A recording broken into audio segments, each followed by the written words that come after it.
Mefistofélicos.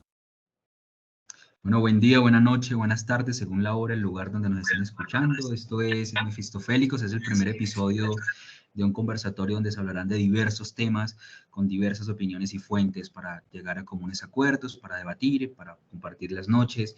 Hoy tenemos un tema muy especial, es hablar de Carmine Carrato como la figura, como la persona, como el humano, como todo aquello que se desprende de este personaje que vivió en Iquira y que pues ha dejado un nombre largo que ha perdurado sobre el tiempo y que nos tiene hoy aquí convocados en este espacio titulado Mefistofélicos. Soy Edwin Tamayo Peña, por aquí está también Freddy Polo y Dayan Danovet Justre, quienes los estaremos pues acompañando en este espacio, debatiendo y dejando que las ideas converjan esta noche.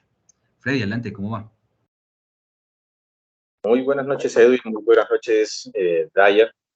Pues sí, aprovechando que iniciamos este ciclo de reuniones, de charlas donde podremos tratar diferentes temas, pues la idea fue haber empezado precisamente la primera sesión hablando de un personaje muy particular.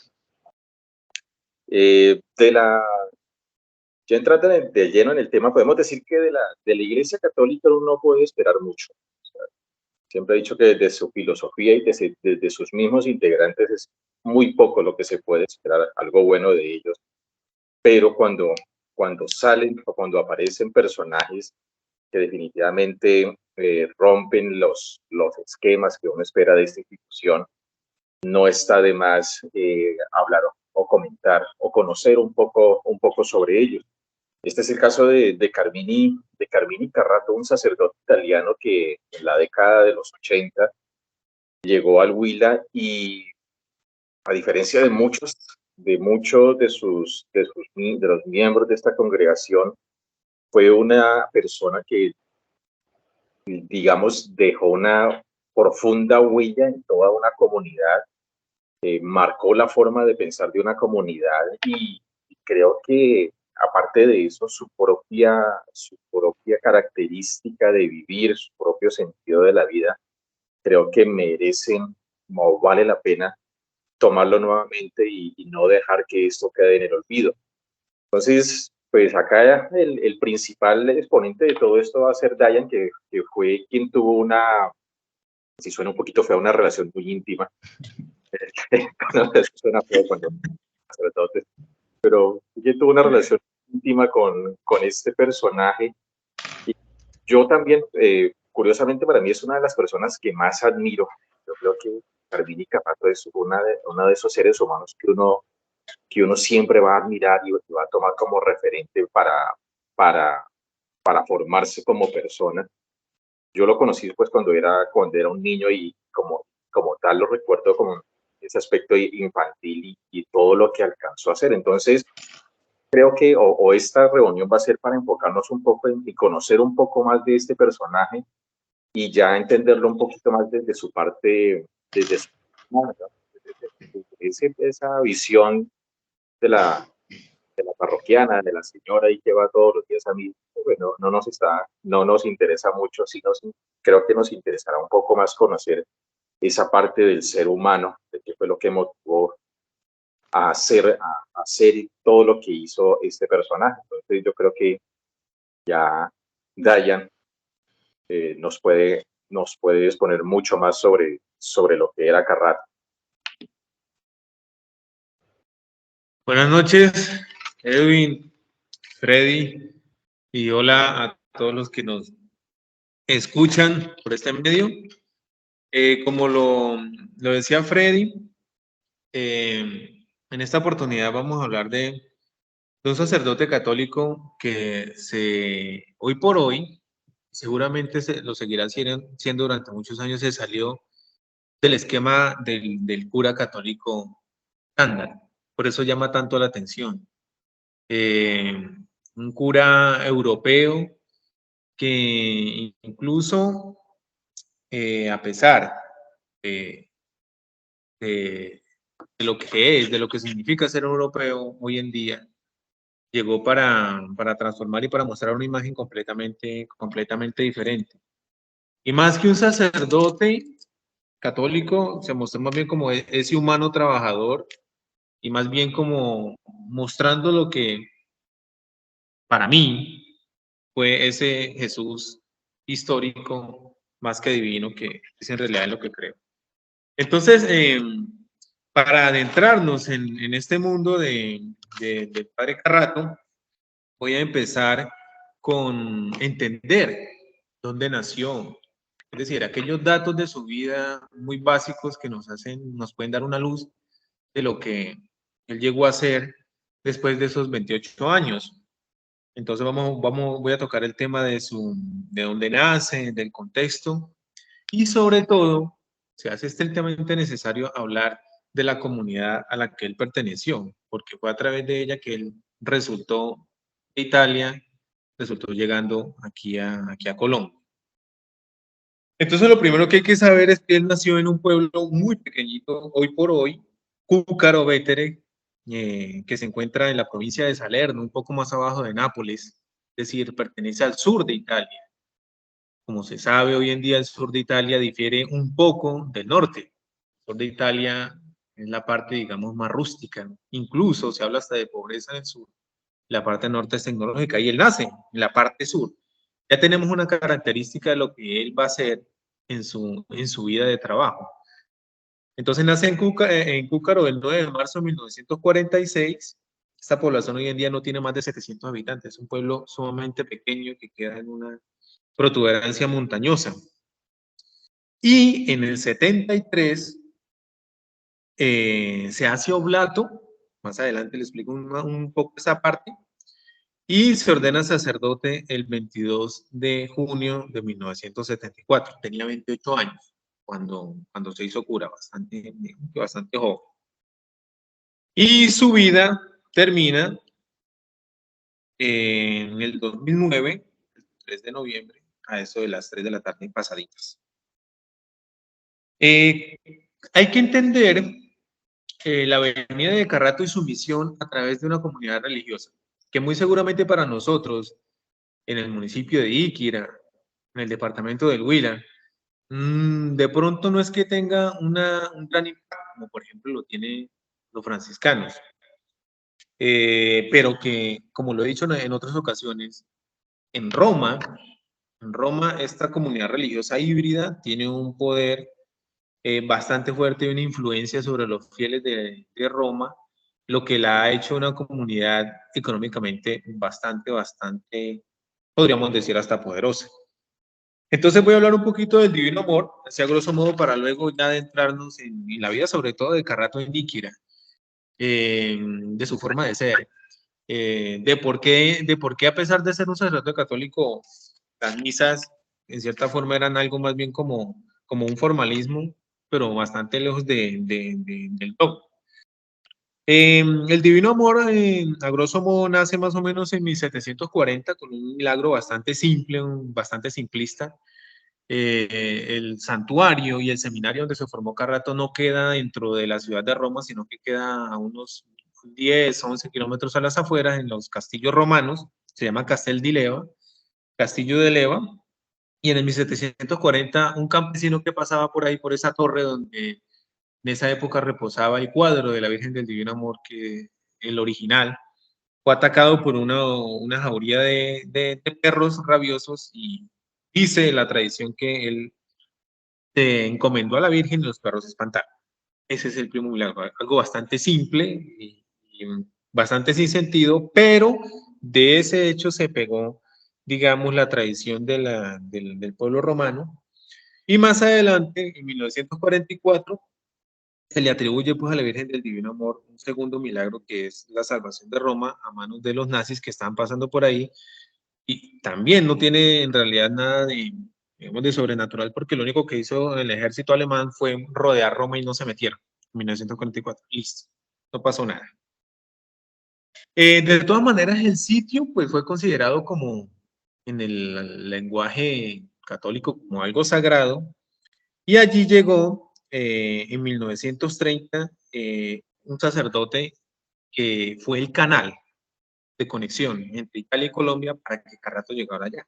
Se llama Humberto Terenzi, fue un sacerdote romano que nació en 1900 y murió en el 74, y en 1930 fue nombrado rector del santuario. En esa época, pues el santuario ya lo habían arreglado, porque entre otras cosas el santuario para la época de 1740 era palabras más, palabras menos, el sitio donde se encontraban con las mujeres que vendían su cuerpo, mejor dicho. Era una especie de prostíbulo en la campaña romana, no era otra cosa.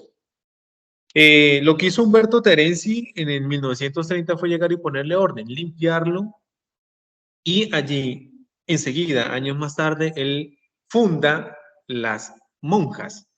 Los sacerdotes vinieron después. Primero él funda las hijas de Nuestra Señora del Divino Amor, y unos años más tarde, entonces se le da por meter la rama masculina, que son los varones. En esa primera camada, podríamos decir, en esa primera camada, cae, digamos, el joven Carmine Carrato, que llega al Divino Amor. Las hermanas llegan a Colombia en 1971, por vía marítima, llegan a Cartagena y se instalan en Bucaramanga.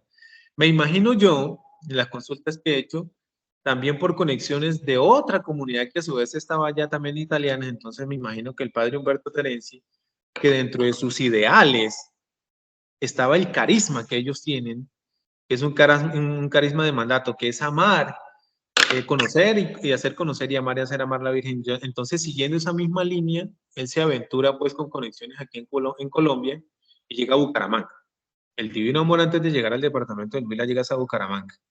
Llegan primero las monjitas y allá fundan un colegio que hoy en día pues tiene más de 40 años de tradición en el barrio Mutis, el Colegio Integrado Nuestra Señora del Divino Amor, de donde han pasado monjas que Freddy ha conocido, Edwin ha escuchado también, Vicencina, y todas ellas, todas pasaron por allá antes de llegar a Íquira, y después antes de llegar a Campo Alegre. Entonces, por esa vía de misión de esa comunidad religiosa y esos canales de conexión que estableció Humberto Terenzi aquí en Colombia, fue que llega Carrato acá. Me imagino que por el carácter misional. Hay que tener en cuenta que el Divino Amor tiene una característica bastante particular, y es que, aunque se le conoce como congregación religiosa, en realidad los sacerdotes son diocesanos y pertenecen directamente a la diócesis de Roma y son enviados fuera de Italia solamente pues digamos en virtud de misión. Pero, por ejemplo, Carrato cuando estuvo aquí en el departamento del Huila, si bien asistía a las reuniones con el obispo de la diócesis de Neiva, él le tenía que rendir cuentas directamente al obispo de Roma, que era el Papa, bueno, que es el Papa como figura, y al vicario Papa. Entonces sería Entonces, algo así como los curas se dividen en dos grandes grupos, como los misioneros, que serían los pobres, y los diocesanos, que son los que gozan de cierta comodidad, ¿no? Y por lo que comenta, pues parece que la congregación de esos diocesanos, uno era sucursal directa del Papa, se podría decir, ¿no? De ahí, directa del Papa. Y ahí hay algo muy importante también como para la forma de ser de Carrato, en tanto que no tiene la obligación de cierta forma pertenecer al establecimiento colombiano tan directamente, sino que está relacionado con Roma, y además de que la comunicación en ese momento no era tan próxima, tan fácil, entonces tenía un poco más de, digámoslo en el mal sentido, libertinaje para realizar lo que él consideraba dentro de sus estándares pues morales y su educación. Y creo que eso también le ayudaba a no estar como tan rígido, tan codependiente de Neiva, de lo más criollo, ¿no? Era como algo más fácil de moldear en la práctica. Y es curioso sobre esa congregación el origen, o sea, no tiene ningún origen. Yo creo que eso de los perros y de los nazis fue como un cuento que se inventaron después para tratar de justificar la aparición de esa congregación. Me queda más la idea de que es como una estrategia, digamos, del Vaticano para poder ingresar directamente a territorios que le puedan ser útiles. Es como si se saltara toda la burocracia que el mismo Vaticano tiene para tener ahí sus propios equipos dentro de otros eslabones de toda la jerarquía de la iglesia. Porque sí, eventualmente uno no le encuentra ningún sentido así mágico, religioso, místico a la aparición de lo que es la congregación del Divino Amor.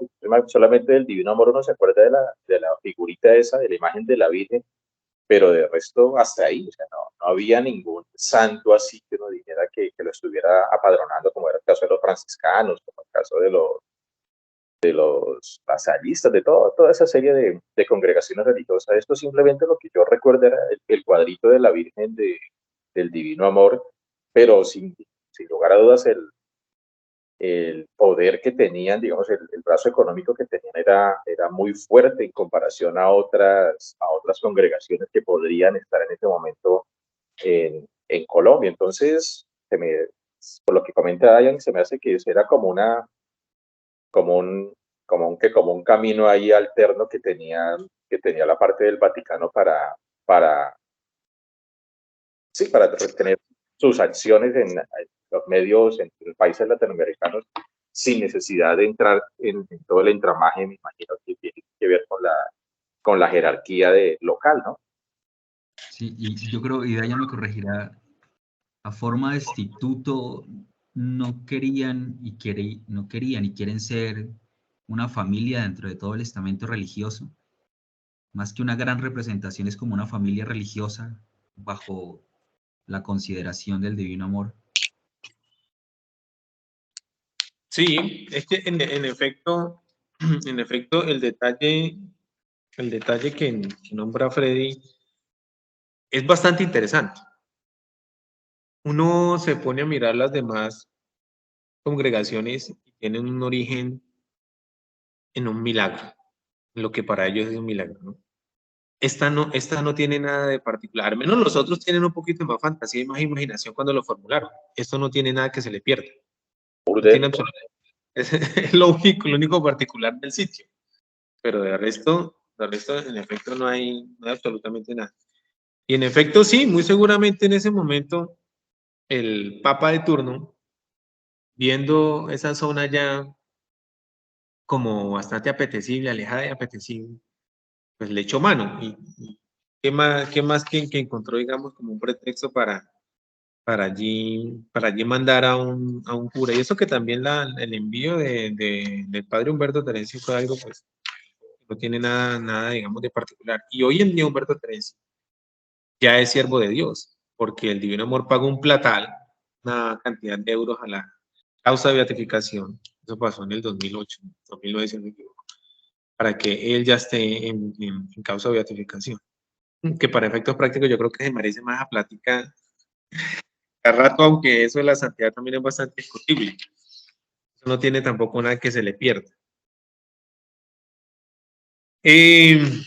Bueno, ¿qué más podemos decir? Bueno, ese digamos, ya sabemos dónde nace, qué es el Divino Amor, que goza de un puesto, digamos que bastante notable dentro de la Ciudad del Vaticano.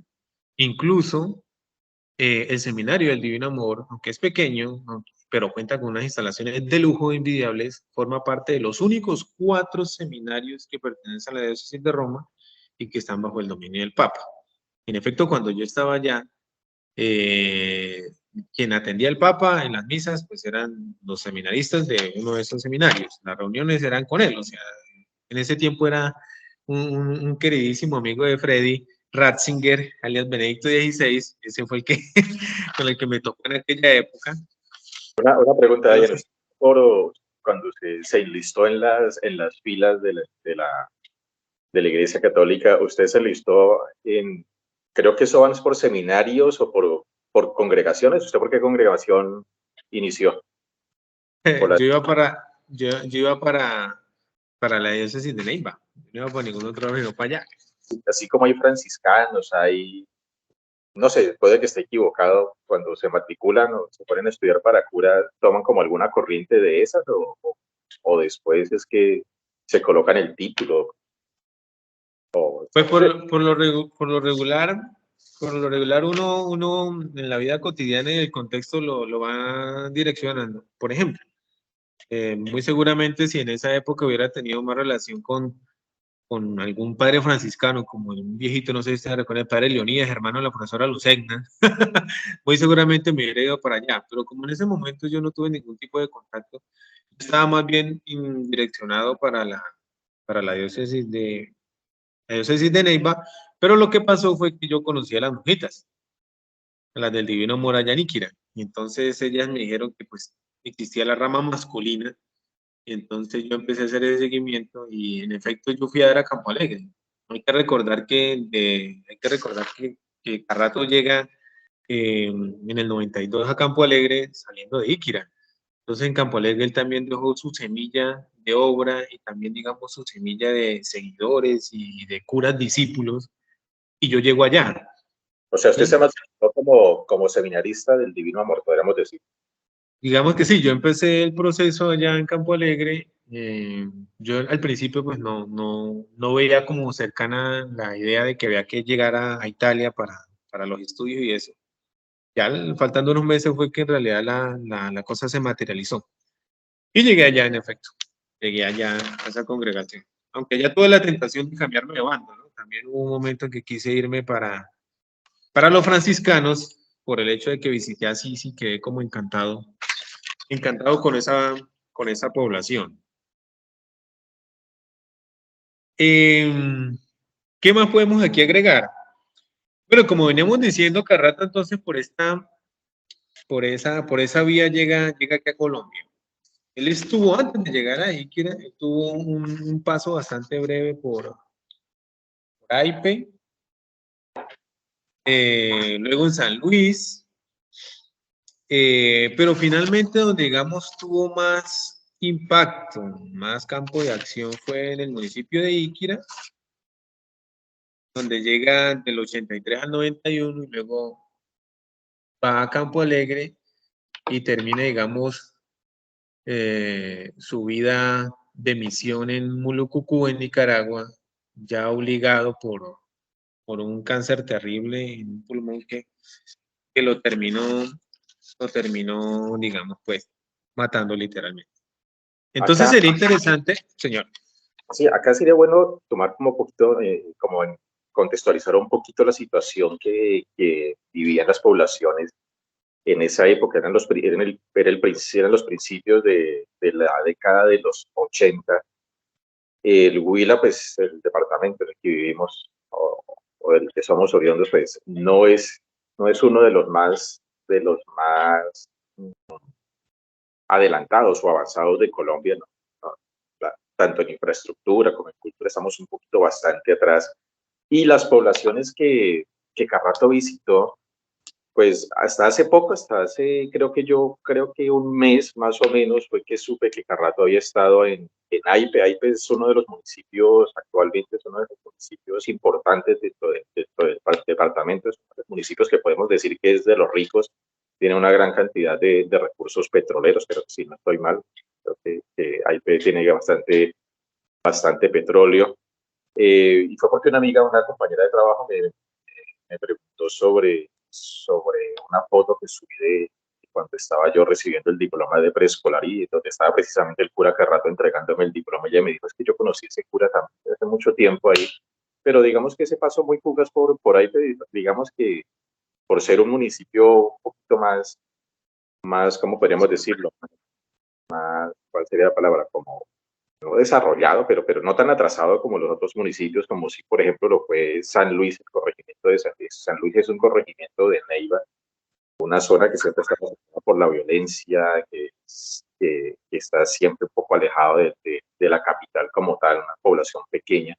Y también fue muy curioso cuando, pues, yo también trabajé allá y tengo familia en esa parte, cuando por razones que no van al caso tuve que ir a la casa cural, ver una foto de Carrato allá en uno de los corredores de la casa cural. Y yo no sabía que Carrato también había estado por esta zona, pero sin lugar a dudas, donde yo creo que Carrato inició toda su carrera como, como, como sacerdote y como colaborador de la comunidad fue en el municipio de Iquira. Y para esa época Iquira pues, siempre ha sido una población pequeña, En ese entonces, pues era más pequeña aún, tenía, entonces que vivíamos, se puede decir, con lo básico. No vivíamos en la miseria, pero tampoco éramos muy desarrollados. Todas las calles del municipio de Iquira estaban sin pavimentar, eran barriales completos, solamente había un colegio, un pueblito bien, bien, bien agreste, bien bubónico, podríamos decir. Y tal vez fue ese lo que incentivó a Carrato durar tanto tiempo y realizar tantas actividades. Pues me voy a adelantar un poquito lo que imagino que va a decir Dayan, pero Carrato, sus primeras labores fue la creación del ancianato. Los ancianos en esa época pues morirían en las casas abandonadas, creó o fundó lo que era el internado para las niñas que venían del campo a estudiar al municipio y no tenían dónde quedarse. Creó no sé cómo consiguieron los recursos, pero consiguieron una casa bastante grande, una casa antigua y del municipio, y la adecuaron para que sirviera como internado. Creó también lo que era el preescolar para los niños. Pues antes los niños que entraban al estudiar pues entraban de una vez en primero, pero no tenían ningún momento de transición, y creó esa parte del preescolar para los niños. Creo que arregló todo lo que o ayudó a armar muy bien todo lo que eran las granjas de la parroquia. Generalmente en los pueblos la Iglesia Católica tiene algunos terrenos, tiene algunas pertenencias, digamos, y en el caso de Iquira pues tenía unas fincas, una zona bastante extensa, y él también ayudó a organizar todo esto y que esto a su vez fuera productivo. Que, desgraciadamente, después lo que él hizo, pues la producción todo lo que él logró hacer de que estas tierras fueran productivas, principalmente para la ganadería, pues posteriormente otros curas ahí supieron aprovechar ese regalito que les dejó Carrato. Y también me acuerdo mucho de la pavimentación de las calles. Antes pues no había tampoco la parte de los alcaldes, no era por elección popular, sino que eran designados, creo que por la gobernación. El alcalde era un empleado más del gobierno, entonces había poco interés, digamos, para así como compromiso con la comunidad. Y recuerdo mucho la imagen de Carrato con sus botas pantaneras, una mañana cualquiera, completamente embarrado, ayudando con las demás personas de la población a pavimentar. Yo creo que la gran mayoría del casco urbano se pavimentó precisamente gracias a la colaboración de este cura. Y pues sobra decir, no está de más decir, que obviamente Carrato no hizo esto solo por su propia obra y gracia, sino que siempre estuvo acompañado por lo que eran las hermanitas del Divino Amor. Pues Carrato daba la misa y todo eso, pero el internado estaba coordinado por una monjita, el ancianato estaba coordinado por una monjita, el preescolar estaba coordinado por una monjita. O sea, había una monjita siempre que era la directora ahí de cada una de estas dependencias, podremos así decirlo, de lo que iba inaugurando, lo que iba realizando Carrato. Entonces, como pues, según lo que dice él, ese lazo de comunicación directo entre el Vaticano, entre ese imperio, ese reino ahí de riqueza y una localidad tan pequeña como lo era Iquira, pues yo creo que permitió mucho que surcaran recursos para desarrollar todos esos productos. Y es más, hasta recuerdo que las mismas monjitas del Divino Amor tenían como jornadas donde se traía ropa usada de Italia, y se llegaba un día al mes y se llamaba a la gente para que fueran a reclamar su ropa usada. Muchos tuvimos ropa italiana en nuestra niñez precisamente gracias a esas donaciones que hacían los personas. No sé si la función social que cumplieron ellos, vuelvo y lo reitero, ¿no? De la Iglesia Católica uno no puede esperar nada bueno, pero cuando puede hacer cosas buenas, las hace y las hace bien, salen muy buenos resultados. Y sin lugar a dudas, la función que tuvo todo lo que fue el Divino Amor en la población indígena en la década de los 80 fue crucial para forjarlo como una comunidad. Eso es innegable. Tal vez la mayoría de las personas, muchos jóvenes ahora no tienen ni idea de qué carajos pasó ahí o por qué la población es como es, pero sin lugar a dudas yo creo que la presencia de Carrato en Níquira marcó un antes y un después ahí en el desarrollo del municipio. De eso se va a encargar acá Edwin, perdón, Dayan, porque Edwin ni había nacido en ese entonces, no estaba ni en proyectos, entonces, pero Dayan, yo tuve la ventaja de conocer a Carrato en esa época, yo fui monaguillo muchos años cuando él estuvo ahí, entonces conozco esa parte. Dayan ya la conoció en su parte final, digamos, ahí en los últimos años. Y Edwin pues está escuchando a ver de qué diablos estamos hablando. Entonces, corto. Mire, Carrato tenía, a la base de las horas que nombra Freddy, no, pero Edwin estuvo en el kinder, ¿sí o no? Sí, pero hace unos días hablando con los viejos, creo que alcancé a escuchar que fue como la última promoción del Kinder. No tengo el año exacto, pero creo que hasta ese momento fue la última vez que hizo ese tema. Tengo algunos recuerdos muy vagos de las monjitas, de unas canecas como con forma de payaso, habían Y el unos, zapote. el zapote, habían unos como triángulos grandes, como de alguna especie de Sí. espuma para jugar.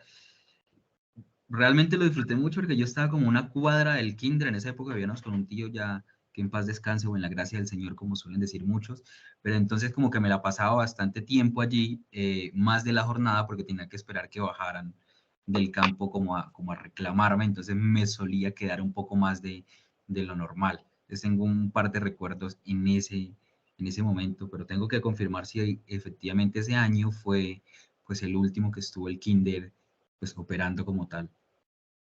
Alcanzó la influencia europea de todo. Eso le iba a decir, de todas maneras Sí, alcanzó esa... alcancé a bailar el sanjuanero en el kinder, hice como de San Francisco de Asís o en algún otro tipo, no sé si les he compartido la foto cargando una cruz, que yo de verdad soy el redentor de los pecados del pueblo, y entonces heredé buena parte de la misericordia italiana, Y, un es, y año, es, o fue sea, suficiente. y había influencia de la cultura italiana en ese entonces, pues, saliendo un poquito del tema de Carrato, pero sigue hablando de las monjas del Divino Amor. Las primeras que llegaron acá en Colombia eran también italianas, como el primer oleada del Divino Amor, podríamos decirlo así, eran italianas. Y fueron ellas las encargadas de coordinar principalmente eso. Recuerdo mucho, había una que era Dina, que era la madre superiora, había otra que era Inés, que manejaba actos, Inés, que manejaba el ancianato, y Vicencina, que trabajaba con la parte de los niños. Y yo recuerdo que en ese entonces, cuando yo estaba en el jardín, en el kinder, eran vals, las presentaciones eran a punta de vals, o sea, autóctono aquí de Colombia, una guabina, una cumbia, poco, generalmente siempre era música europea, y Vicenzina montó un grupo, algo parecido, algo semejante a unas tunas. Era muy frecuente la amenización de las misas, principalmente las misas de gallo con tunas. Creo que, creo que eso es lo que más se me acerca, lo que más se me asemeja es precisamente había tunas. Ella tocaba el órgano, sí se llama el órgano, se presta para Sí, mucho, sí.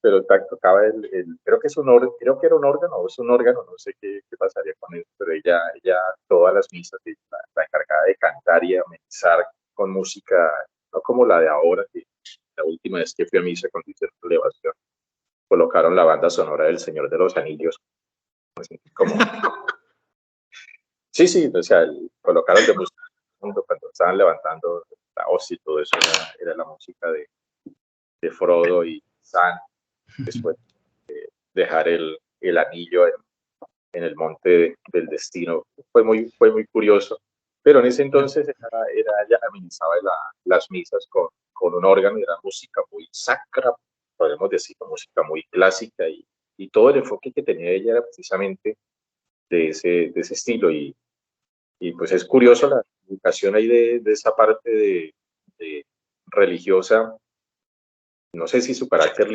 libertario no dio como resultado que tres personas que estuvieron ahí influenciadas por esas, seamos precisamente tres no creyentes, que no sé si influiría Yo en... creo que sí hay un tipo de marcación, pero antes de eso, bueno, escuchando todo el proceso, hay un tema, bueno, ¿qué tan poca, baja o en proceso era la cultura de ese territorio y de Colombia en general, como para estar atrasados ya como a puertas del siglo XXI, ¿no? Cuando ya, Yo creo que mucho. o sea, lejos, ¿no? Porque siempre hablan de una transición cultural, especialmente en antropología, del descubrimiento de América en 1492, pero de ese momento a aperturas del siglo XXI, pues han pasado años, muchos. Y sin embargo, como que la construcción cultural no es otra cosa que un campesinado con un par de mitos y fábulas, pero nada más así fuerte, digamos que marcar un antes o un después en Iquira, especialmente con algún tema. Que de pronto, sí, yo creo que la presencia de Carrasco evitó que la región de pronto estuviera más atrasada. Rememorando un poquito la historia ahí del departamento, pues recordemos que pues, Iquira creo que tiene como 400 años, algo así, pero durante la época colonial eso fue 4 casas ahí que nunca sonaron ni tronaron para nada.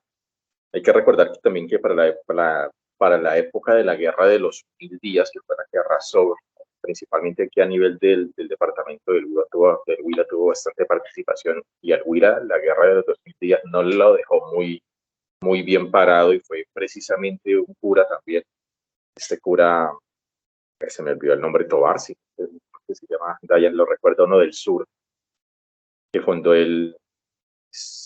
que hay una iglesia, la iglesia de Betania, tiene un busto ahí, se me escapa el nombre de este cura, que fue sin lugar a dudas, pues, más o menos para entender un poquito, la guerra arrasó tan feo toda esta región, hubo tanta muerte, tantos hombres muertos, que quedaron un resto de viudas y hijos por ahí, huérfanos.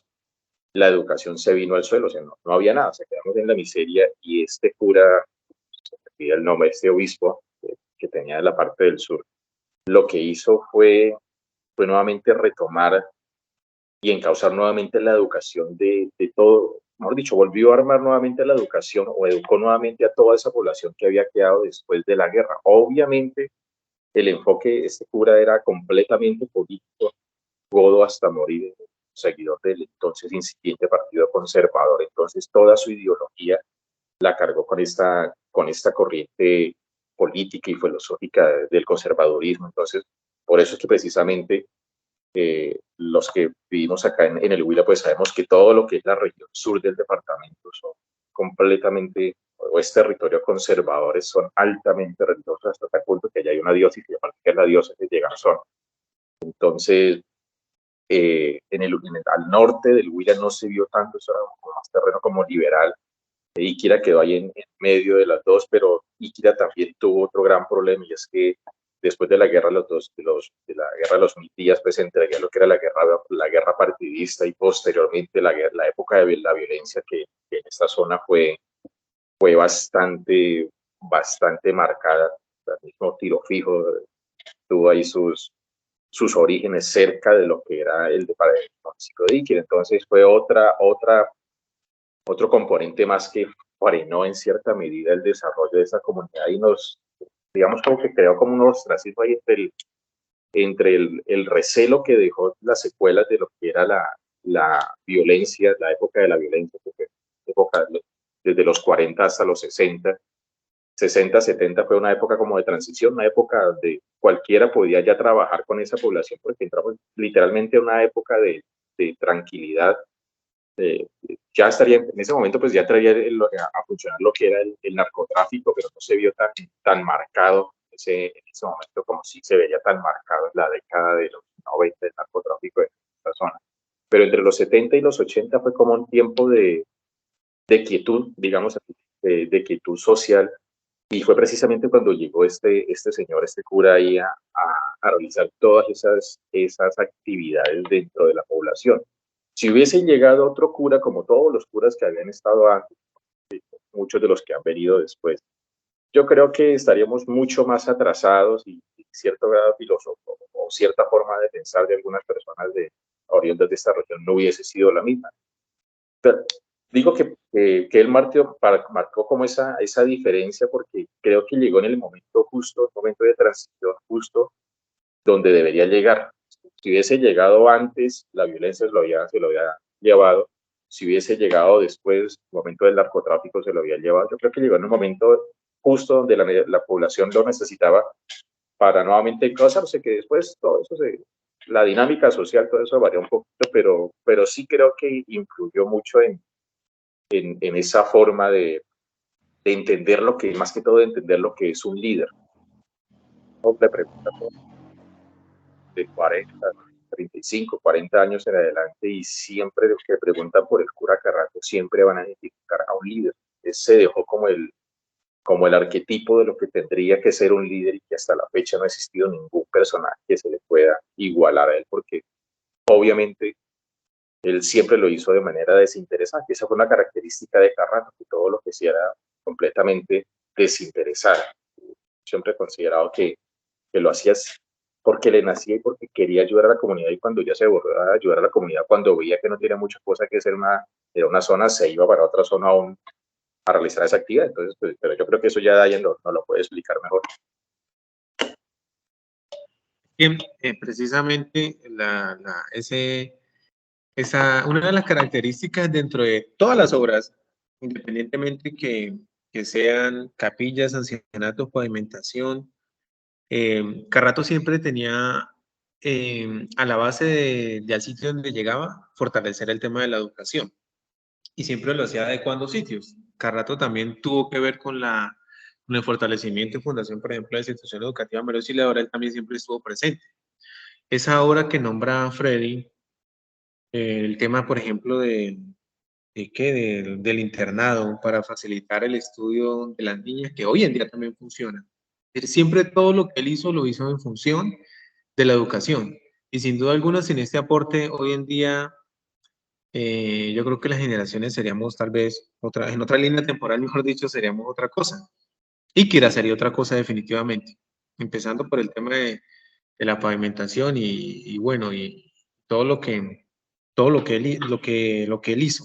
Pero él siempre, y en efecto lo vamos a ver a los lugares donde él llegó, luego en Campo Alegre y finalmente en Mulucucú, él siempre observó, por ejemplo, el tema del analfabetismo, o que no hay institución educativa, o que no hay escuela de básica primaria. Entonces él comenzó a fortalecer esa parte.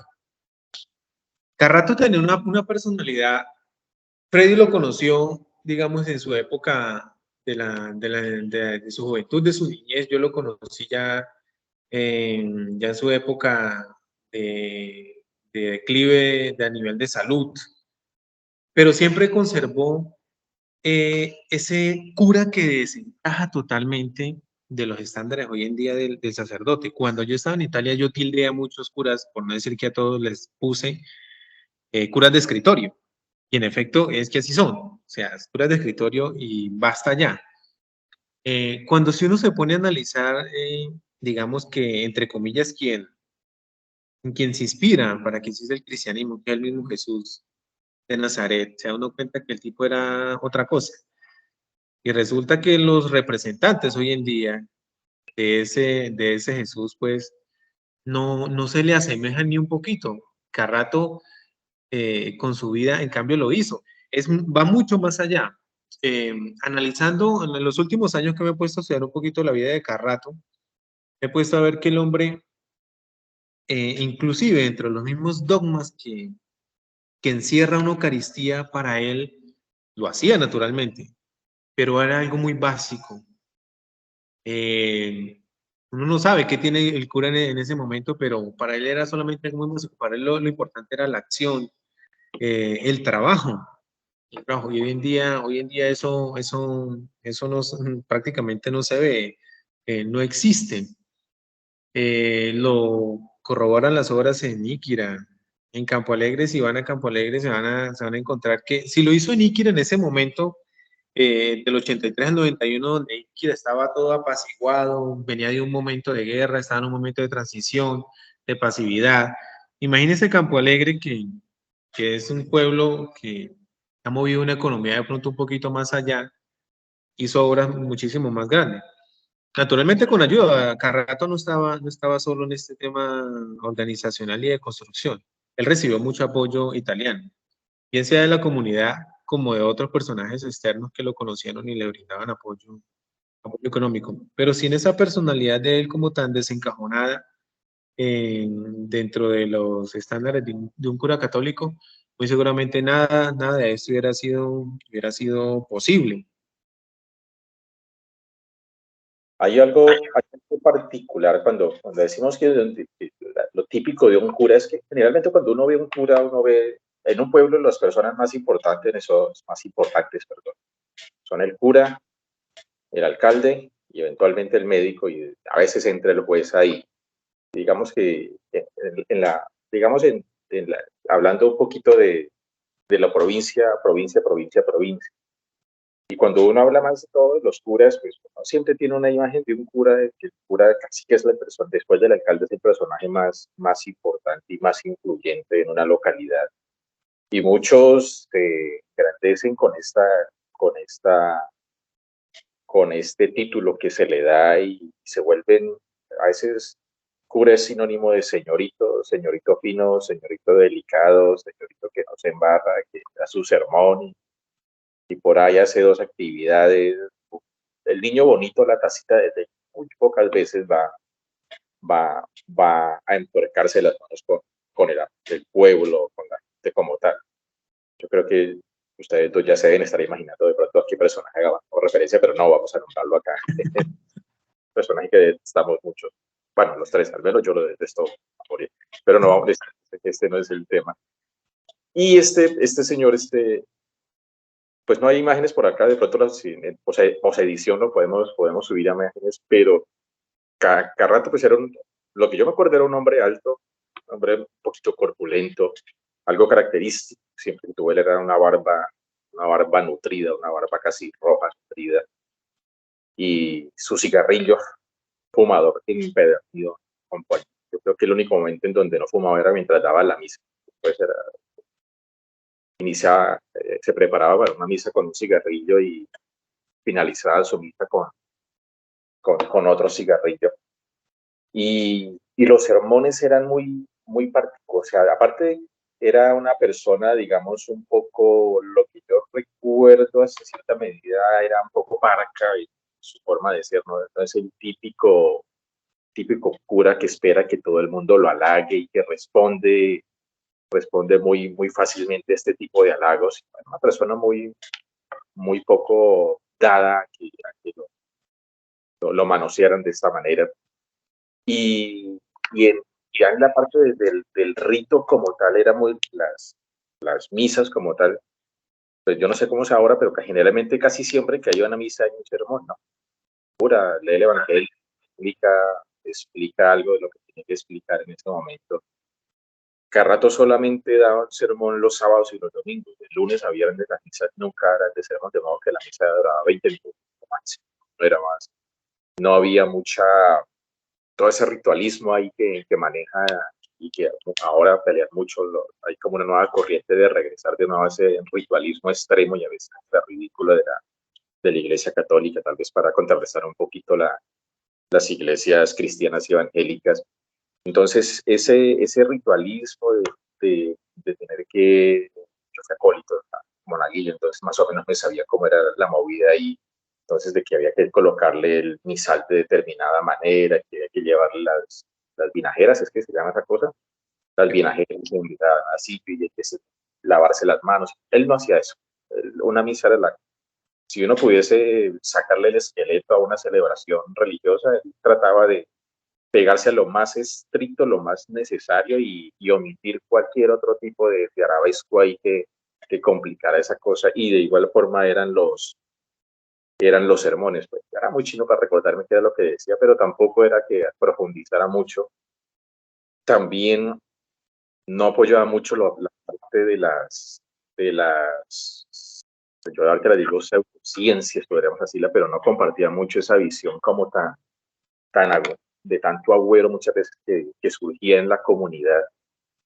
Una época, me acuerdo mucho una situación donde llegaron unos señores en un carro y empezaron a vender unas figuritas de una virgen desnuda y decían que el agua que traía la Virgencita era milagrosa. Y la gente de pueblo compra cualquier cosa, si usted les vende lo que sea y lo sabe vender, la gente se lo va a comprar.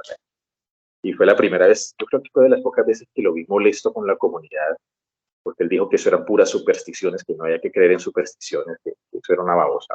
Literalmente fue un regaño para toda la comunidad por estar comiéndole a supersticiones de este tipo. Entonces, era esa parte, sí dejar como claro que él siempre fue muy básico en todo lo que correspondía al rito católico.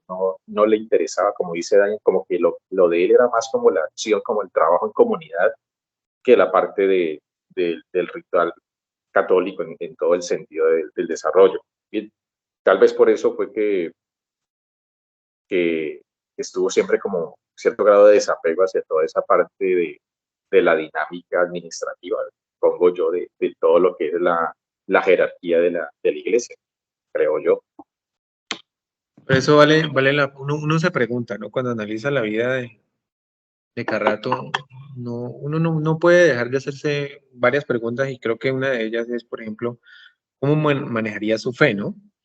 Porque es que Carrato, por ejemplo, así como era de sencillo con los temas estructurales de la liturgia, de la fe católica, cuando él iba a Italia, él mostraba un desapego literal.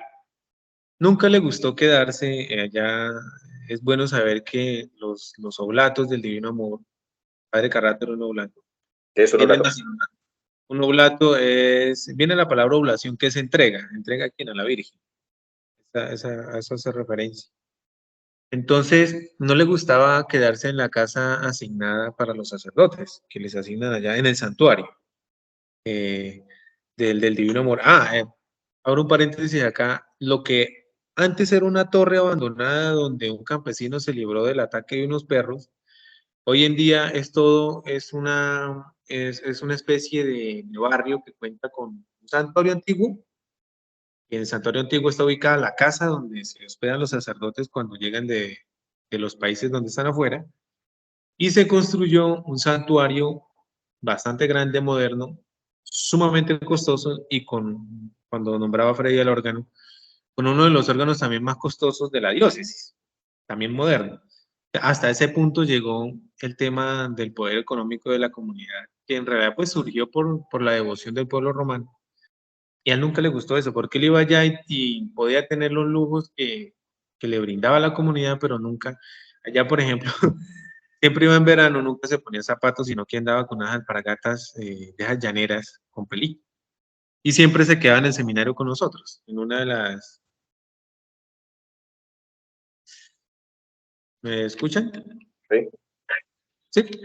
Bueno, se quedaba en el seminario con nosotros y no le gustaba quedarse allá. La forma de vestir. Allá todo el cura del Divino Amor que llegaba, pues entonces ya tenía que andar con su vestido talare, que es el de Matrix, todo negro. Él nunca le gustó esa vaina. Es que él ni siquiera se medía el cuello romano porque eso no le gustaba a él. Entonces notemos que él siempre notó un desapego. No lo veía que asistiera a las reuniones con el cardenal vicario. Sabía que él llegaba y él al final del 2007 al 2009 él llegaba a Italia a sus quimioterapias, que se las practicaban en Italia. Pero entonces él allá un total desapego a esa estructura que paso yo a creer que creó también ciertas diferencias dentro de los mismos oblatos. Esa cúpula que hay allá comenzaron a mirarlo de manera diferente. Como el pobre de la congregación. ¿Sí se escuchó lo último? Sí, aquí tengo una interferencia. Entonces, creó tal vez diferencias entre el grupo de sacerdotes que lo miraban distinto. Entonces ahí se pueden observar, se pueden formular preguntas sobre la fe que él tenía, si en realidad celebraba una misa con esa fe que tiene indeleble, o en español, pero ¿cómo es? Incrolabile, se dice en italiano, indestructible, si él la tenía, porque aquí les doy un dato que le comentaba Freddy, Carrato no se quería morir. A diferencia de muchos creyentes, en la muerte van es al gozo, se encuentran como esa especie de tranquilidad porque van a gozar, digamos, de una vida después de la muerte, pero Carrato no quería morirse. Más bien vea como angustiante ese momento. Entonces es curioso analizar de pronto también el tipo de fe que él manejaba, porque no se Una, apegaba a las estructuras litúrgicas, no se apegaba para nada, él era más bien de trabajo, de acción. una pregunta, Dayan. Carrato cuando terminó todo lo que tenía que hacer en Higuera se fue. Recuerdo que de un momento a otro, no sé si se fue porque él quiso o lo sacaron. Yo no sé ahí cómo, ese dato si no me lo conozco, pero cuando él se fue para Campo Alegre, municipios más grandes del Huila, municipio con bastante, una economía muy sólida. Y pues allá también hizo sus labores, obviamente, con un brazo económico mucho más fuerte. Y lo más extraño, cuando uno revisa un poquito la biografía de él, es ese cambio tan brusco de estar, o sea, perfectamente después de Campo Alegre, perfectamente pudo haber llegado a la capital y a entrar a formar parte de la, de la selecta aristocracia de curas de la ciudad. Tenía los medios para hacerlo, y lo más gracioso fue, lo más extraño fue que se fue precisamente para una de las regiones, no sé si estoy equivocado, pero más perdidas o más pobres de Nicaragua. Se fue pues, literalmente a un moridero, tengo entendido. Me perdonarán los que iban por allá, pero pues como la idea que queda por acá. Las pocas fotos que alcancé a ver por ahí eran casitas en madera, en chocitas, se podía casi que decir, pasar de los lujos. ¿Sabe? No conozco la casa cural de Palermo, pero doy por sentado que debe tener sus bonitas instalaciones y ser muy cómoda, muy lujosa. De por sí todas las casas curales en todas las poblaciones son casi la casa más lujosa ahí, en cierta medida. Y pasar de este estatus y de esta comodidad, pasar a empezar casi desde cero, a llegar a una zona completamente deprimida. Tengo la duda, él quiso hacerlo, lo mandaron, ya sabía que tenía el cáncer, ya sabía que se iba a morir de eso, o todo ocurrió de un momento para otro. Que fue un cambio absolutamente brusco. Carrato tuvo tuvo todas las, digamos, las herramientas y medios de pronto para lo que dice Freddy. Perfectamente pudo haberse ido para una, digamos, una mejor parroquia, pero siempre dentro de la diócesis de Neiva. O incluso también tuvo la oportunidad de regresar a Italia, allá a estar en una de las parroquias de la diócesis de Neiva. Pero lo que pasa es que Carrato con sus acciones, yo pienso que se ganó el respeto, por ejemplo, en el caso de la diócesis de Neiva, del obispo que estaba en ese momento. Falleció uno morenito alto, no estoy mal, es Hernández, creo que apellido Hernández, algo así. Entonces, pero de todas maneras, la última palabra la tenían desde Italia. Desde Italia el Papa y en su mano derecha el vicario de la diócesis de Roma. Entonces, El parido fue el Papa, o sea, el que lo mandó a joder fue el Papa, podríamos decir.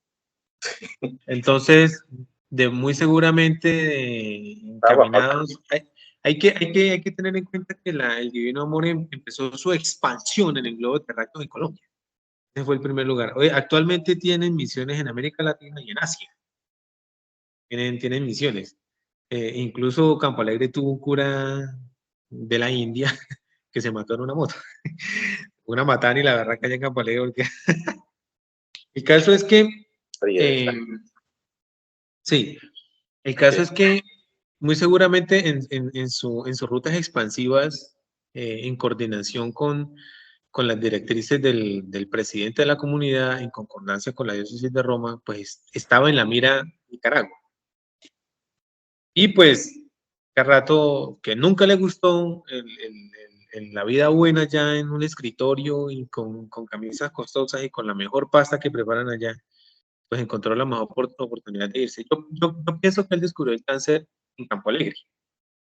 en Campo Alegre y se le agudizó en Mulucucú. Y en efecto fue un cambio brusco. Mulucucú no es mentira, no es exagerado ni siquiera la terminología de usar porque hoy es un poquito mejor, pero era un moridero. Si uno busca información, yo actualmente tengo contacto con mi padre que está actualmente en Mulucucú, la parroquia que dejó Carrato. Y allá las afrentas todos los días se arreglaban a tiros. Allá habían muertos todos los días. En la calle, en la calle sin pavimentar, encontraba usted los cadáveres, literalmente a ese mundo llegó Carrato. Y había una capilla y no había ni siquiera una casa cural. Donde, o sea, lo que cuentan es verdad. El tipo llegó a dormir en una hamaca, como si fuera, como, mejor dicho, como lo hacían la guerrilla en esas épocas del inicio. Él llegó allá a ese sitio prácticamente así. Tenía que dormir debajo de un caucho en una hamaca. En una hamaca. Fue un acto suicida. O sea, es extraño para un tipo que no quería morirse. Si a mí me diagnostican cáncer, lo más lógico hubiese sido irme para Europa. O sea, tendría todos los medios, todos los recursos para tratar eso. Si a mí me da cáncer y me voy para el peor sitio del mundo donde no voy a tener recursos para nada, pues casi como un acto suicida. No sé en qué estaría pensando o si era tal su compromiso con, o bueno, pues ya depende de la concepción de vida que tenga cada quien, ¿no? Pero digamos, algunas personas pensarán que la vida no tiene sentido si no se ayuda a alguien más, ¿no? Pensaría yo que Carrato era de ese tipo de personas que creen que lo importante de la vida es ponerla en función de los demás, porque otra persona normal, a mí me da, o sea, si me da cáncer, me está iniciando, yo obviamente voy a arrancar a donde voy a tener todos los medios para suplir eso, porque literalmente él murió joven, de 60 y qué, 70, ¿cuántos años? 60 y algo. Bordeando los 70 años. Sí, pero sí, o sea, ir y salir de una zona medio desarrollada, entrar al desarrollo completo, teniendo la posibilidad y los recursos y los medios para estar en un sitio donde se podría controlar esa enfermedad. Eso es casi como un acto suicida. No le veo otra parte de que el sentido de la vida de él hubiese sido en función de ayudar a los demás. No tiene otra, no le veo otra explicación que el hecho de entender la vida como ayuda a los demás. Si hubiese ido para Italia, muy posiblemente también podría haber muerto allá, pero nunca podría haber hecho todo lo que hizo en Nicaragua. Entonces, casi clasifica para santo, según mis criterios de exclusión para santos, sino que pues, por no sé si tocar esos temas excluyan a Carrato de santos. Entonces, es más, podíamos tocarlos de una vez, ¿no es cierto? Sí, no, es que Aclaremos. Primero, Carrato no era un cura gay. sí, no. No, y tampoco le gustaban los niños. Ya se excluyen de Eso no, sí. esas dos grandes grupos que conforman el clero católico. Entonces, ni era homosexual ni le gustaban los niños. Lo digo por experiencia. Siempre que me dicen que porque soy ateo, me dicen que porque posiblemente algún cura me manoseó cuando yo era niño y no, Carrato nunca fue de esas personas, una persona realmente para admirar. Pero pues obviamente sí hay rumores, ¿no es cierto?, de que tuvo una relación con, no vamos a dar nombres para evitar problemas legales, pero llamémosla Marcela, por dar un nombre cualquiera. Sí decían que tuvo una relación que sería lo normal, ¿no es cierto?, que sería lo de esperar en un tipo con esta forma, con esta concepción de la vida, con este desapego digamos, al rito o al canon oficial ahí de la norma. Sería lo más lógico que ocurriese tuviese una compañera. Creo que tengo entendido que esa compañera lo acompañó hasta sus últimos días. ¿Me equivoco o no sé? Creo que estuvo al lado de él todo el tiempo. ¿Alguien sabe el chisme bien? Sí, en efecto, esto también es cierto dentro de la investigación. Incluso yo voy más allá de lo que dice Freddy, incluso se ha hablado y yo me he entrevistado con posibles candidatas a la herencia genética de Carrato. Y no tendría absolutamente nada de raro que de pronto haya dejado herencia, herencia por acá. Pero sí hubo una mujer que lo acompañó, al menos Marcela. hasta Campo, a Marcela, al menos hasta Campo Alegre, y estuvo siempre a su lado. En Nicaragua no fue, no lo acompañó. No, en Nicaragua ya él empieza, literalmente esa vida de suicidio, él la emprende solo allá en Nicaragua digamos, con la historia que él desarrolla ya en cuanto a misión. Ya con la enfermedad que lo llevó a tal punto de dar una misa en silla de ruedas. Pero hasta Campo Alegre sí, hubo una Marcela que estuvo allí siempre, siempre cuidándolo, siempre alimentándolo y siempre estuvo como esa persona que está hombro con hombro allí. Y pues no hay que descartar, no hay seguridad, no hay certeza de que en esa historia, en ese desarrollo de vida, pues haya una heredera, como en algún momento también se ha hablado de la hija de Jesús, y sería hasta chévere, ¿no? Me parece interesante. Ese es un tema muy importante porque a veces pues, siempre dicen que por qué los curas no pueden tener familia y muchas veces los que defienden eso pues sacan un resto de excusas ahí teológicas absurdas, ridículas o, que la más nombrada es que si tienen familia no tienen tiempo para atender la causa del Señor. Pues obviamente eso está más que refutado porque todos los días vemos pastores que atienden muy bien al Señor y atienden muy bien a la señora y a los hijos. Entonces no tiene ningún inconveniente y creo que eso es una parte normal de la vida de un ser humano.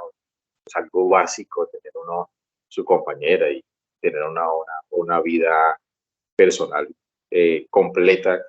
Eso es absurdo, eso es completamente absurdo de esa idea que nunca lo cumple, porque eso es lo peor. Está bien que efectivamente cumplían el celibato como tal, pero pues todos sabemos que eso no se cumple de ninguna manera. Y tal vez muchos de esos problemas que hoy aquejan a este grupo religioso, lo que son los católicos, se da gracias precisamente a esta prohibición. Si a los curas no se les prohibiera tener su compañera, no tendríamos tantos casos de sacerdotes ahí pedófilos, violadores, todo eso. Un montón de desadaptados que simplemente están buscando ahí como liberar su energía sexual de alguna manera y al no tener dónde, pues, buscan la persona más vulnerable, que son precisamente los niños. Si cada sacerdote tuviera la posibilidad de tener su familia, pues muchos problemas de estos se resolverían. Obviamente eso difícilmente ocurra porque pues, yo creo que la principal razón por la cual la iglesia no permite esto es que ella no se va a meter en líos legales de sucesión de propiedades después de que un cura muera. La iglesia ama mucho la plata, ama mucho el dinero como para meterse en líos con los herederos de determinado cura, porque las pertenencias de un cura pues pertenencias de la comunidad religiosa como tal. Y no me imagino ahí la curia peleando con los herederos por las riquezas que tienen estas personas. Entonces, es obviamente un tema netamente económico que por desgracia pues afecta mucho la parte de su función social. Y pues, sí, pues debe tener hijas. Pues, por ahí fuera de charla, pues ya hemos tenido algunos comentarios por ahí donde revisamos varios perfiles por ahí de posibles candidatas, una hasta se parece. Yo me sentí orgulloso de que me dijera que fuera hijo de este cura. Sería muy interesante. Y algo también que fuera de esta reunión habíamos hablado con Diane es y él me habló de algo llamado, cuando me hablaba que él cuando estuvo en el seminario por allá, en esas épocas oscuras, que él hablaba de unos discípulos de Carrato. Yo le pregunté, ¿cómo así que discípulos? ¿Que acaso Carrato en Campo Alegre, Carrato trató de formar alguna congregación, alguna comunidad, alguna cosa particular? No sé, ahí no me quedó claro sobre lo que... Porque perfectamente la personalidad y el carisma de este personaje se prestaban para que efectivamente se pudiera formar una vertiente, no sé, una vertiente religiosa sobre su personaje. Carrato tiene la típica personalidad de todos estos curas, de todos estos santos sobre los cuales se fundamentan congregaciones religiosas. No me extrañaría que se formara una congregación religiosa en pos de la figura de Carrato. Después pregunté si en Campo Alegre se alcanzó a formar algún grupo de eso. No me quedó muy claro cómo fue la movida ahí. Digamos que Carrato en Campo Alegre, digamos que discípulos directos los llamo digamos, a algunos sacerdotes, algunos curas, que en el momento en que él estuvo allá en Campo Alegre pasaron por la casa cural, digamos, en condiciones de candidatos al seminario del Divino Amor, que pues heredaron ciertas, digamos, ciertas características de su personalidad, sobre todo dos curas con los que yo compartí. Uno, vale la pena mencionar, uno se voló con la secretaria de la parroquia, pero bueno, fue buen cura en su momento. Fue buen cura en su momento. Incluso hasta se dejaba la barba igual que Carrato. Entonces, digamos que estos curas, digamos que ciertas características las tomaron. Hay una, lo comentaba Freddy, hay un grupo apostólico, ¿no? Allá en Campo Alegre, muy, muy fuerte, bastante consolidado. Pero lo que yo tampoco a ciencia cierta no me queda claro si fue fundado en los tiempos de Carrato. Pero sí tiene ciertas características, digamos, de seguidores bastante organizados, que de pronto pudieron pegarse de la costumbre trabajadora de Carrato para, por ejemplo, ir formando su parte, su estructura económica y también sus adquisiciones. No he consultado hasta el momento si hay una conexión directa de las características de esta comunidad con Carrato, si fue fundada por él, es decir, fue organizada por él en los últimos meses o en el último año que estuvo en Campo Alegre, pero puede existir la posibilidad de que sí, y si él hubiera seguido muy seguramente, de pronto, esta comunidad hoy en día, que es muy fuerte, que son casi herméticos, incluso dentro de sus costumbres está que no se pueden casar si no pertenecen a esa comunidad. Pueden ser católicos y todo lo que quieran, pero muy seguramente tal vez si Carrato hubiera continuado un poco más de tiempo allí, muy seguramente esa comunidad hubiera adherido totalmente a, digamos, esa manera que él llevaba de ser. O la habría disuelto, según lo que usted escribe, como no creo que hubiese participado mucho de gente fanática y loca. Posiblemente o lo disuelve o lo deja seguir. Y una pregunta ya como para ir cerrando. ¿Cómo fueron los últimos días de Carrato? Una gran pregunta. Carrato llega, los últimos días, hay un médico conocido en Iquira, de apellido, va el papá, médico militar, y el hijo también médico militar. Ellos contribuyeron económicamente con la fundación del ancianato allá en Iquira. Y el hijo, este último, Damiano, se llama Damiano Barbierini, fue el que atendió los últimos días de Carrato y le rogaba que se fuera a Italia porque después era un problema con el cadáver de Carrato por allá en Nicaragua y repatriarlo, esa era una cosa jodida. Aún así, aún así, Carrato llegó en camilla. Me imagino el costo que tuvieron los vuelos, que tuvo el vuelo de Nicaragua hasta Estados Unidos porque tuvieron que hacer escala en Estados Unidos y así llegar a Italia. Entonces los últimos días fueron de un sufrimiento tenaz. Él llegó con un orificio en uno de sus pulmones, un roto que le emanaba agua ahí constantemente. Llegó con esa, digamos, con esa vaina ya. Yo los últimos días yo lo cuidé, me quedó esa experiencia, yo lo sacaba, él al final no hablaba, entonces yo lo sacaba en la silla de ruedas a rezar el rosario cuando creía en la Virgen, porque ya no lo hago. Entonces yo salía, salía con él y él solamente balbuceaba las oraciones. Entonces fue de mucho silencio y él en la mirada se le miraba, tenía una mirada de angustia. Yo supe que él no quería morirse porque él no me lo dejó a mí, él se confesó, literalmente fue con las monjas. Él tenía una relación, como lo decíamos al principio, siempre las monjas estuvieron a la cabeza de sus obras, todas. Todas siempre él ponía una monja y él fue con ella que se confesó que él no quería morirse. Yo supe después por una monja que me lo dijo. Y entonces cuando definitivamente ya no tenía absolutamente nada de fuerzas para, ni siquiera para levantarse, del seminario lo trasladaron a uno de los hospitales que queda cercano a la Ciudad del Vaticano, y allí fue donde lo visité por última vez. Ya casi no podía pronunciar palabra, absolutamente nada, ya tenía una respiración demasiado mínima, con mucha dificultad. Yo ese ya me despedí porque yo ya había, digamos, presentado definitivamente mi renuncia al tema del sacerdocio. No renunciaron. Entonces, me daban la posibilidad, no, eso fue otro proceso, ojalá en otro momento se pueda hablar también del tema de las vocaciones. Eso fue porque yo me salí del esquema ya de que ellos le exigían a uno por ciertas irregularidades que observé en el interior.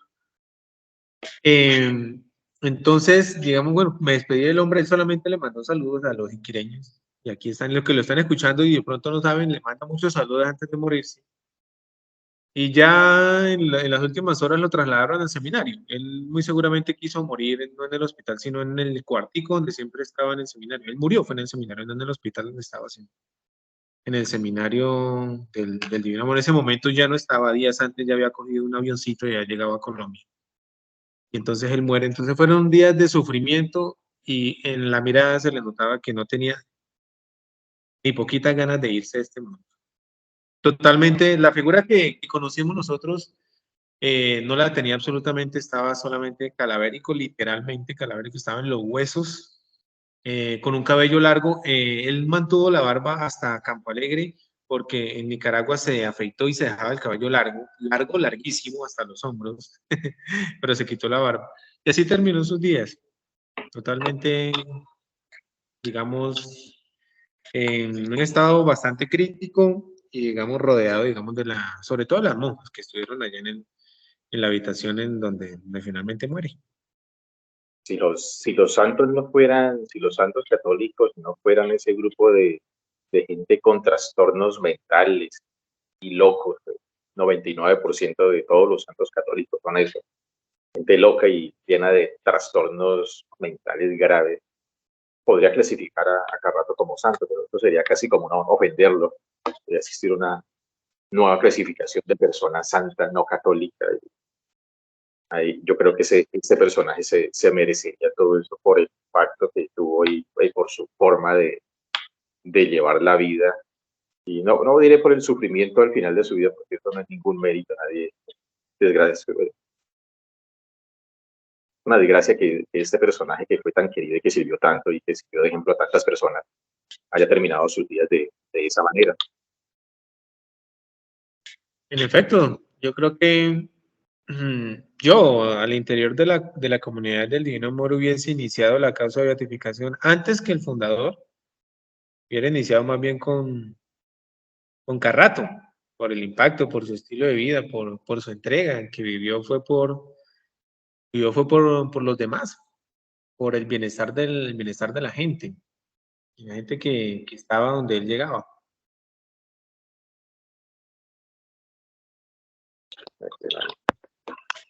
Entonces, que haya terminado sus días así, ¿no? Hubiese sido ideal que hubiese terminado los días con su familia, sus nietos. Bueno, sí, como debería haber sido. Lastimosamente creo que pudo más su amor al servicio de la comunidad que su propia persona. No sé, ¿y qué pueda decir? Estaba callado todo el tiempo. No, pues he estado escuchando, yo creo que ese mismo temor a la muerte fue el que le hizo irse lejos, como una negativa de no querer regresar al lugar donde lo podían curar, como buscando salvación donde no la había, ¿no?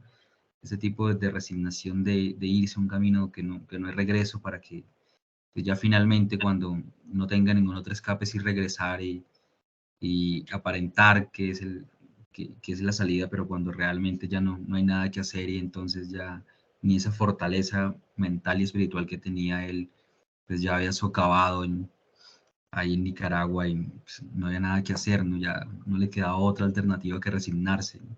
Pero más que un tema suicida era una forma de resistencia, de no querer volver a ese claustro, a esa zona, pues donde iba a ser muy bien atendido y creo que de cierta forma eso le generaba un poco de pudor en comparación con todo lo que yo creo que experimentaba. Creo que trató fue de ser resiliente lo más que pudo y ya cuando no fue posible, pues sí regresó como a dejarse morir lejos también de todo aquello que un día lo caracterizó. Clasificaría como de 50 utopías que toman en la vida y que le cuestan la vida. Podría uno resumir eso. Sí. Mayor. Correcto. ¿Qué más hay para contar? ¿Qué más hay para contar?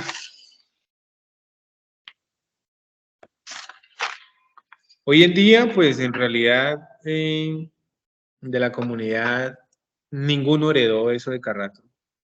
Por el contrario, hoy en día la comunidad es del Divino Amor, sobre todo la parte de los curas es conflictiva. Algunos de ellos tienen hijos aquí en América Latina y los sostienen desde allá, con exmonjas, bueno, en fin. Los tiempos de Carrato tal vez no se vivió esa parte, pero hoy en día sí, desafortunadamente, dentro de la comunidad nadie heredó, digamos, ni las mínimas características que hoy en día, que hoy en día estamos relatando sobre la vida y obra de Carrato. Esa, digamos que esa es la actualidad del Divino Amor, que no ha perdido su poder, digamos, su poder económico en Roma, pero el resto no se le puede agregar nada más. Una persona en mil, son de esas personas que aparecen una persona en mil y una en un millón si hablamos de curas. Muy, muy, muy contados.